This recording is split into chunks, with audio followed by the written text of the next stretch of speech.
जय माँ मरी आप सभी को। मरी माँ सदा सहाय। आज मैं आपको अपने नगण्य भैरव साधना के अनुभव बताने वाला हूँ और साधना कैसे होती है और क्या क्या हुआ ये बताता हूँ। लास्ट ईयर जो शारदीय नवरात्र आई थी उसमें मैंने बाबा नगण्य काल भैरव की साधना की थी।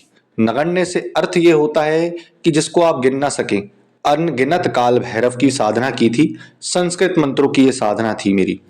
परंतु जब मैंने अमावस्या को निमंत्रण दिया, उनको बुलाया और पहले दिन से मंत्र जाप चालू किया, मुझे कोई अनुभव ही नहीं समझ में आया। ऐसा लग रहा था कि मैं क्या ही कर रहा हूँ। मंत्र जाप कर रहा हूँ, माला जाप कर रहा हूँ, लेकिन कुछ नहीं हो रहा था। गणेश मंत्र जाप में भी कोई अनुभव नहीं, गुरु मंत्र जाप में, सर्वकार साधन मंत्र जाप में और मूल मंत्र जाप में भी कोई अनुभव नहीं। लेकिन 2 से 3 दिन के बाद मेरे साथ एक ऐसी घटना घटी कि मेरे को वो चीज समझ में आने लगी। सबसे पहले मैंने एक चीज इससे साधना से सीखी कि कवच और बंधन लगाना कितना जरूरी होता है। मैंने बंधन नहीं लगाया। मैंने सोचा कि हाँ, इतनी सारी शक्तियों को साधित कर चुका हूं तो ये शक्ति को भी देखते हैं बिना बंधन लगाए। नाइट फॉल पहले से तीसरे दिन के बीच होते होते बचा।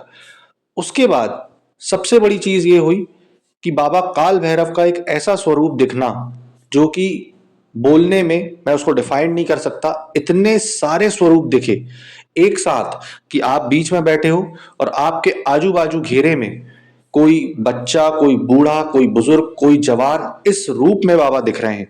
और इतने सारे काल भैरव, इतने सारे भैरव के स्वरूप, वो देखना मेरे लिए बहुत ही, एक बोलना चाहिए, अद्भुत दृश्य था और बहुत ही डरावना भी था। कोई डरा रहा है तो कोई प्यार से बुला रहा है, तो कोई मारना चाह रहा है और कोई अपनी ओर आकर्षित कर रहा है।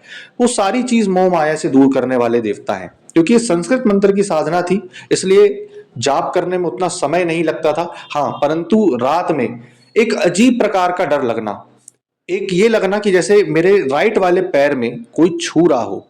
मैं अगर मूर्ति के सामने बैठ करके मंत्रमाला जाप कर रहा हूं तो मेरी जो उंगली है अनामिका के ऊपर वाली, ठीक इंडेक्स फिंगर पर कोई पिंच कर रहा हो। हाथों में ऐसा भारीपन, कई बार सीने में दर्द उठ जाना। और ये सारी चीजों और तकलीफों को झेलने के बाद जब ये साधना कंप्लीट हुई तब उसका फल मेरे को बहुत सारा मिला और बहुत अत्यंत तीव्र गति से फल मिला। हालांकि ये जो साधना होती है तंत्र मार्ग में बढ़ने के लिए बहुत अच्छी होती है। क्योंकि आप नगण्य काल भैरव की जब बात करते हैं तो आप नगण्य का मतलब ये समझते हैं कि कोई कोई उसको गिन ना सके। कई लोग कहते हैं कि यार नवरात्रि में माता की साधना करो, देवी की साधना करो। पहले महाकाल को झेल लो, फिर महाकाली को झेलना। दोनों एक ही हैं, सारे लोग एक हैं, चाहे वो भैरव हो, चाहे महाकाल हो, चाहे महाकाली हो, चाहे मरी हो, चाहे आसमानी शारदा देवी स्वरूप कोई भी हो या देवता स्वरूप भैरव का कोई भी हो, शिव शंभू के रूप में। तो ये साधना बड़ी विचलित तरीके से की जाती है।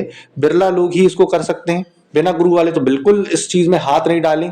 जिस प्रकार से नगण्य काली साधना होती है, अंबा के जितने स्वरूप होते हैं नगण्य जिसको आप गिन ना सके, उससे आप मारन, मोहन, उच्चाटन, वशीकरण, विद्वेषण, स्तंभन, हर प्रक्रम कर सकते हैं। षटकर्म 9 प्रयोग। उसी प्रकार भैरव नगण्य जो होते हैं, हर चीज आप उससे करने में कैपेबल होते हैं। बस इतना याद रखें इस साधना के दौरान कि आपका गुरु हो, गुरु से आज्ञा लेकर के करें और प्रॉपर तरीके से बंधन डलवा करके करें।